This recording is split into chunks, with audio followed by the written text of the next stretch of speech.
শেরপুরের শ্রীবর্দী উপজেলার ডেউপা ও সোমেশ্বরী নদী থেকে অবৈধভাবে বালু উত্তোলন বন্ধে অভিযান পরিচালনা করেছে উপজেলা প্রশাসন।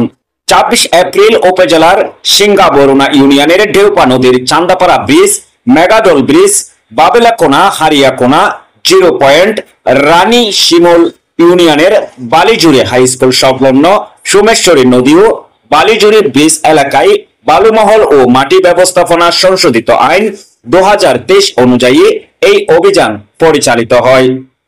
অভিযানকালে 2টি ড্রেজার মেশিন ধ্বংস ও 6টি বাঁশের মাচা সহ বালু উত্তোলনের অন্যান্য সরঞ্জাম জব্দ ও অপসারণ করা হয়।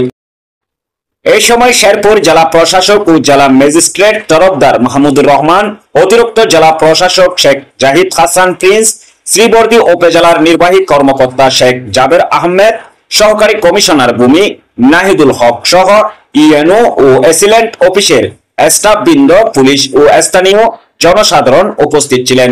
এই ব্যাপারে শেরপুরের জেলা প্রশাসক তরফদার মাহমুদুর রহমান জানান, শেরপুরের সকল বালুমহল বিলুপ্ত ঘোষণা করায় জেলায় ইজারাভুক্ত কোনো বালুমহল নেই। জনস্বার্থে অবৈধ বালু উত্তোলনকারীদের বিরুদ্ধে এই ধরনের অভিযান অব্যাহত থাকবে।